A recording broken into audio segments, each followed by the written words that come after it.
Today we'll be going hog wild on the show. Hog wild.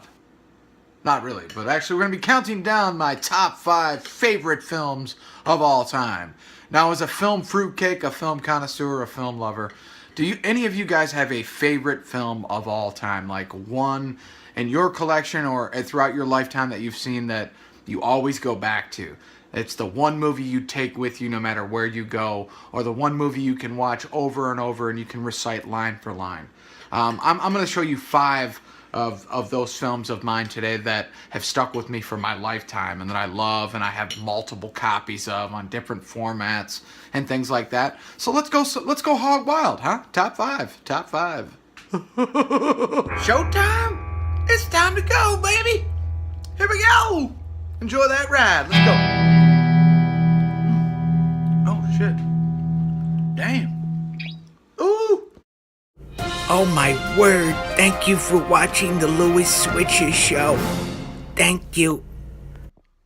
So what makes a great film? Is it the sound? Is it the cinematography? Is it the acting, the music? There's so many factors that go into what makes a great film, but for me, I think it's a combination of a lot of things. You know, it depends on whether I love the story or I can get into what they're trying to describe frame by frame. Or, I mean, I'm not super art house to where I have to say that every frame has to matter and artistically it has to meet some sort of integrity to, you know, look incredible at this certain frame but for me personally, I think what makes a great film is the combination of acting, cinematography, music. To me, music is very, very vital. I have a musical background. I definitely think that, you know, having a score or a soundtrack picked out, music can define a film. Music is the backbone of a film. It's a spine of a film. It's something that a film cannot live without, is music or score or sound effects. On this list of Lewis Switcher's top 5 favorite films of all time, you're going to kind of see that sound plays a big factor in a lot of these films that I'm going to show. So let's get down to this list. Now, what do you say? Like a fire.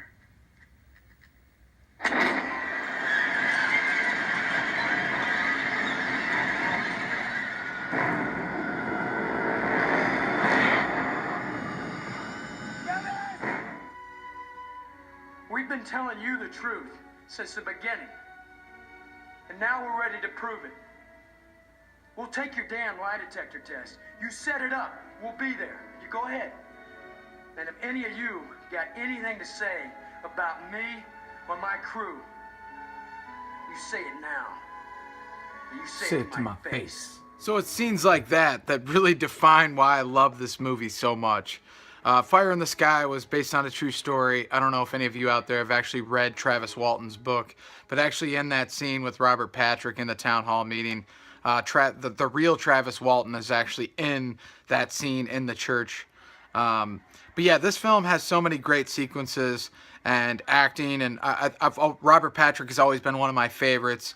But that scene in particular is a scene that can honestly like give me goosebumps and chills, and it's so rewatchable. It's definitely on the top 5 list. This top 5 list are probably a little bit out of order. I don't have a direct order in which they go, but Fire in the Sky is definitely one of those. If you guys haven't seen it, it's absolutely fantastic. Acting, the score. I believe this DVD is actually out of print. I used to have the hardcover book of this. It actually got water damaged, long story short. But yeah, Fire in the Sky, definitely in Lewis Switcher's top 5. Robert Patrick, D.B. Sweeney, James Garner, Mark Isham did the score. Awesome soundtrack, by the way. But yeah, here is the soundtrack. Actually, one of my great friends, one of my best friends, got this for me for my birthday. And this Fire in the Sky soundtrack is so easy to listen to and good for background music or thought-provoking, just study music or something to relax to. Great score, awesome score. But yeah, Fire in the Sky, definitely on the top 5. So let's talk about Fire in the Sky a little bit more, actually. How many of you guys actually believe this story? Any of you have actually read the book, The Story of Travis Walton? I know the story actually takes place in the 70s. 1975, November 5th at 5:49 in northeastern Arizona. Snowflake, Arizona, I believe, to be exact. But yeah, I've seen it 100 times. I've read the book. I've done a lot of research in this matter. And I just kind of wanted to actually ask some of my viewers and subscribers on what your thoughts are on Fire in the Sky. Let's try to get something down in the comments section and try to let's see how many of you guys actually believe Travis's story and Mike Rogers and all these guys who actually passed these lie detector tests. And for me personally, you know, when I read the book, it did seem kind of like, God, this is so unbelievable, because how many of us actually really out there see flying saucers and are abducted by UFOs or extraterrestrials?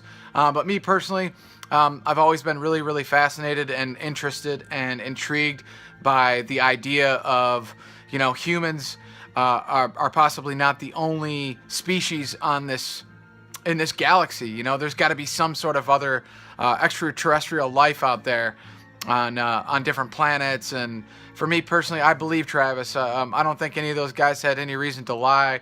And just like the people, the other urban legend myths that we have in our society, like the Mothman and Bigfoot and stuff like that, some of those I'm kind of on a teeter-totter and a fence of whether I really believe it or not. But truthfully, Travis Walton's story, definitely believe.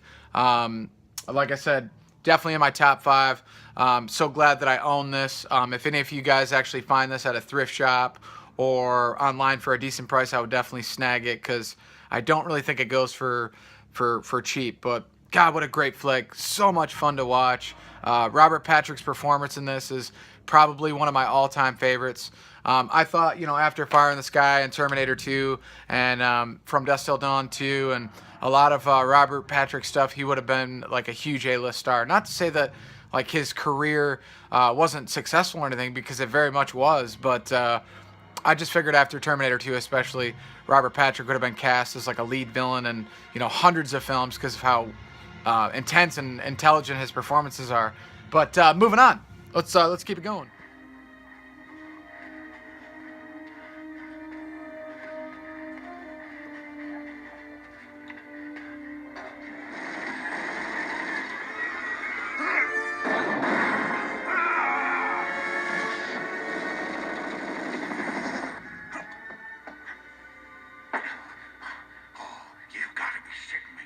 All right, guys, next one on the top 5 Louis Switcher favorite films of all time is going to be Darkman.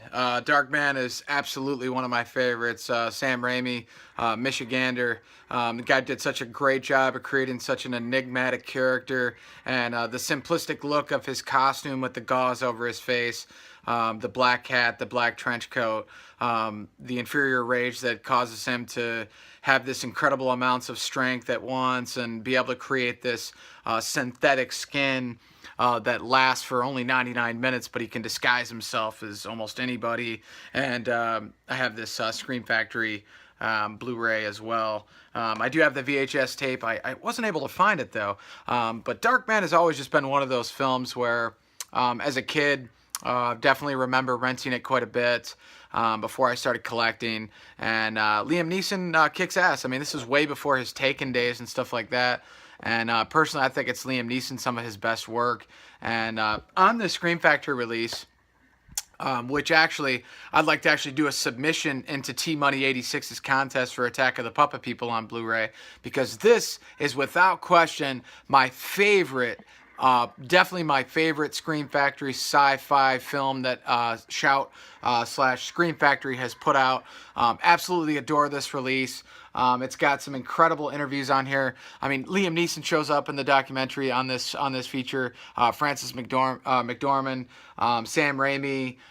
There's just it's loaded. It's absolutely loaded. But Darkman, throughout the comic books and the graphic novels and some of the novels that were actually put out for the series of films, it is a trilogy. There are 2 lower budget sequels that went straight to VHS at the time, which actually Shout Factory just actually released them, which I need to get my hands on them. I only have the DVDs of the sequels. But Liam Neeson and Frances McDormand and God, who plays Larry Drake plays Robert Durant in part 1 and 2, but just such a classic film. You know, it's about a scientist who, you know, basically gets wrapped up in the wrong kind of people, and they pretty much blow up his laboratory, and he pretty much becomes, you know, demise in a way. His face gets all deformed, and luckily he's educated enough to create these synthetic masks that he can wear and hide the scarring over his face. But yeah, Darkman is absolutely one of my favorites. If you are a friend of mine or know me personally, you know that Darkman is inked on my skin for life. So let's take a look at that. I even have this little statue that an old friend of mine got me, I believe for Christmas, from Sideshow Toys. Look how awesome he is. I love this thing so much. I know it's limited. I can't remember how limited it actually really is. This one says 37 out of 200.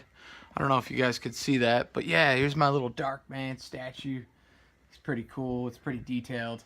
And then yes, I do have Mr. Peyton Westlake tattooed on my left leg. I definitely want to get it finished and get it definitely updated and retouched. But yeah, there is one of my Darkman tattoos. The other being right there. But yeah, definitely need to get some color touch up on that tattoo. But Darkman, definitely wanted to enter that contest through T-Money for Attack of the Puppet People Blu-ray. Definitely my favorite science fiction release by far. The Hideaway Hotel, room 505. Okay. Hey! What about the anecdote? What anecdote? The poison! What poison? Where's your button? What do you want? The point is, Bob, I think we'd make a great team.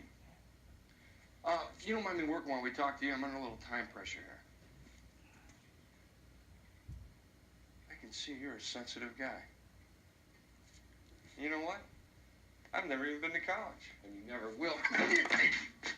Unless you apply yourself, they've got application forms. You're gonna have to fill one out. Listen to that score by Miles Goodman. Miles Goodman is an incredible composer. He's done work on Teen Wolf, and this film, Real Men, is absolutely one of my top 5 without question. I rented this back at Family Video when I was a youngster and fell in love with it. John Ritter, again, being one of my favorites. James Belushi compliments him. Their chemistry together on screen was fantastic. So many good one-liners. Like I said about what makes a great film and what you can love about it. And, you know, this movie's so quotable and so fun to watch. And John Ritter and James Belushi together, just such a good team. It's definitely a farce. It's a comedy. Dennis Feldman directed this film from 1987. Real Men poster over here. Picked this up from a thrift shop so long ago. But yeah, it's such a great movie. Even listen to like the score, like Miles Goodman, man. Like the score was like such a vital part to why I love this movie so much. But yeah, like I was saying, it's one of the most quotable films of my entire life. I bought this Blu-ray release from Kino Lorber. It's a great transfer. Unfortunately, it's bare bones. There's not a lot of features on it. I don't even think there's a I think there's a trailer actually. But yeah, this was my DVD copy that I had from many years back. This was actually one of the first DVDs that I actually bought. I remember back when DVDs first started pumping out, they were like $25, $30 a piece. So I'm pretty sure I paid like $30 for this. And then, you know, many years later, they got a great Blu-ray release from Kino. God bless Kino. They put out a lot of good stuff. But yeah, Real Men, definitely in the top 5. Me and my best friend used to watch this film over and over. And I'm telling you, we could recite it line by line. It's just one of those flicks that sticks with you. And definitely pick it up from Kino Lorber, Real Men. John Ritter.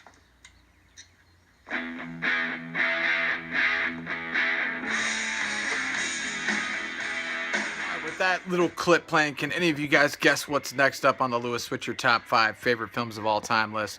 That is, of course, is going to be Joe Dante's The Burbs. And I have so many different versions of this film just because it's always been a go-to. It's been one of my top favorites. I'm a sucker for different releases that come out on it. This film actually made me want to convert to get a region free player, because those of you who really do collect a lot of Blu-rays and stuff like that know that over in Germany and Europe, they get some spectacular releases that we in America obviously don't. And that being this Arrow Steelbook of the Burbs.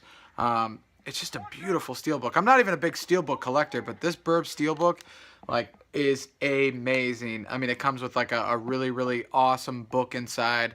The documentary on here, I think, is feature length. I think it's like an hour and 40 minutes. And then, you know, the American Blu-ray that we got was a Best Buy exclusive and has a small little alternate ending and a theatrical trailer on it. So really pretty much bare bones release. But the Arrow steelbook is unbelievably amazing. The transfer quality that Arrow does on all their Blu-rays is top notch.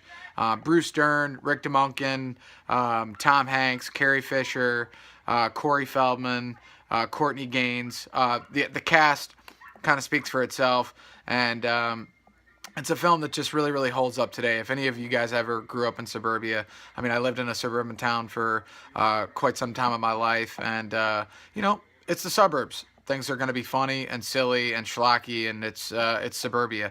And I think everybody can kind of relate to this film of having kind of a crazy neighbor, or you know, the haunted house on the block.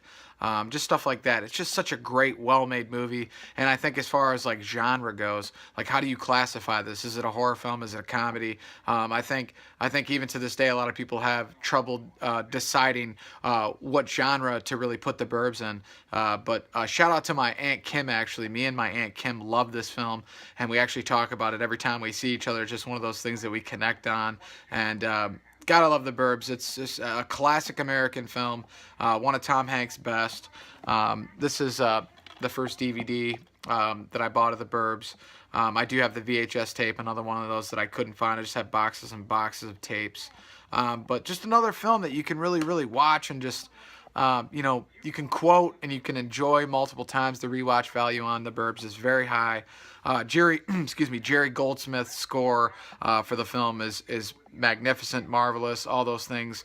Cinematography is great. I know they shot this film on the back lot of Universal. So it takes me back to, you know, me and my mom took a trip to Universal and went on the back lot. And I remember being so excited to see the cul-de-sac where they shot the Burbs. And, you know, I'm the only guy on the train that was excited to see these locations. And, you know, the Burbs, I feel like, is kind of one of those films that's been forgotten over the years. But God, it's so good. You know, always grew up a big Corey Feldman fan. So, of course, if Corey's in it, I'm going to check it out.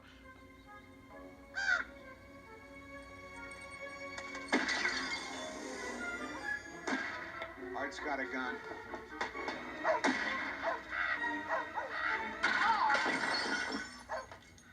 Hey, what are you guys eating in there?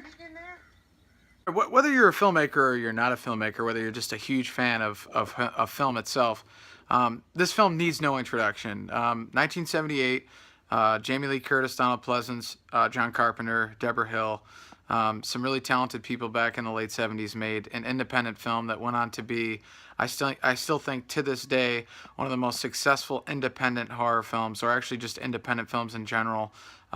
Its success, you know, it stands alone. 1978's Halloween will always be in the top 5. There's no way to replace it. I think to this day it's probably the best horror film ever made. Not just a horror film, but suspense, cinematography, the score.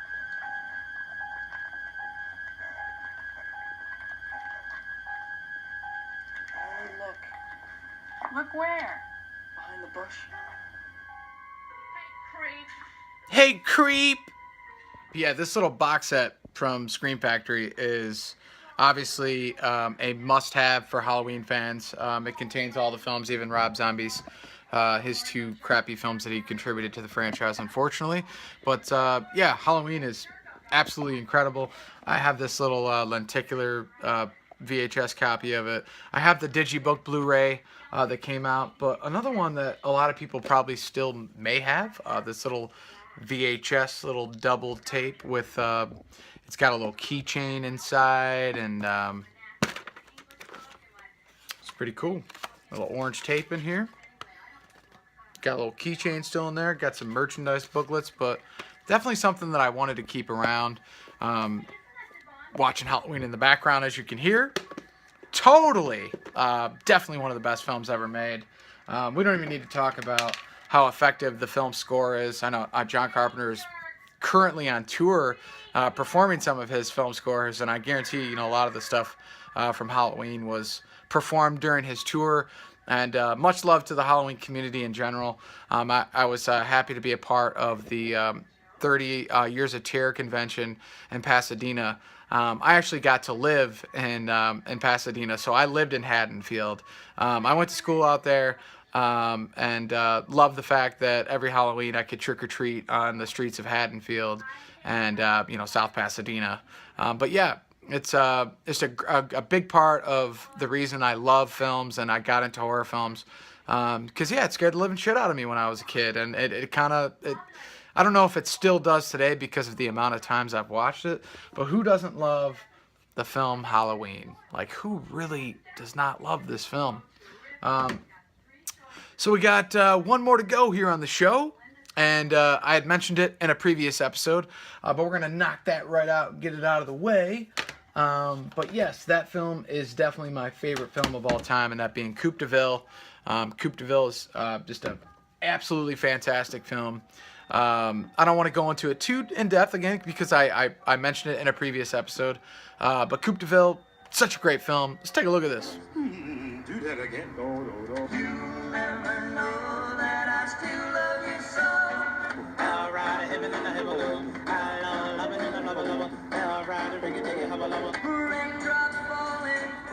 What can I do for you?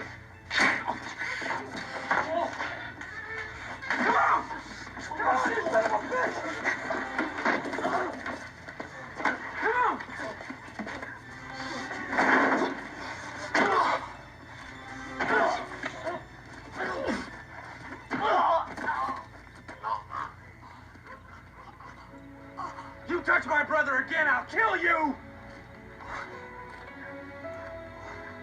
So yeah, Daniel Stern has always kind of been one of my guys. Chud, Home Alone, Tourist Trap. This guy has just had such an incredible body of work that I love to follow. And Coupe de Ville, obviously being my favorite film of all time. Just that little clip that I showed you is just something that means a lot to me, as far as cinema goes, and stuff that I know that in years later that I can always kind of revisit. If I'm not feeling great, or if I'm having a shit day, or if you need something to smile, put on a favorite flick of yours, and Coupe de Ville always does a trick for me. So if you guys haven't seen Coupe de Ville from 1990, it's just a great fun ride. I mentioned a lot of it back in my VHS Madness episode a couple of shows ago. So if you guys want to hear more about Coupe de Ville, check that episode out. But that definitely is my favorite film of all time. Have it on VHS, have the DVD-R. Notice that we actually went over 6 films instead of 5, so one of them is definitely going to have to be an honorable mention. So I couldn't really decide on a top 5, so we had to go with 6. And obviously those were Darkman. Check this one out. Obviously amazing. Liam Neeson. The Burbs, another great film. And then Real Men, this being the DVD. And then Coupe de Ville, being my favorite film of all time. Halloween, obviously. Awesome movie. As the leaf blowers are going crazy outside. Sorry about that. But yeah, Fire in the Sky. And what we started the show out with. Definitely give this one a watch. But yeah, that is going to conclude my top 5 favorite films of all time. Now let's actually get something going in the comments, guys. I'd love to hear from everybody that's subscribed to me or even just taking a look at the show. Let me know down below, what is your favorite film of all time? You don't have to give me a list. Let's just go, let's make it simple. Let's just say, what is your favorite film? You got to pick one film of all time that you know is your favorite, and just maybe tell me why. Is there a reason you love it so much? But yeah, thank you guys so much for watching the Lewis Switcher Show. I appreciate everybody who takes the time to come hang out and to watch the show. But yeah, that's going to conclude the show, guys. Thank you guys so much again for watching. Much love to everybody. See you guys next time.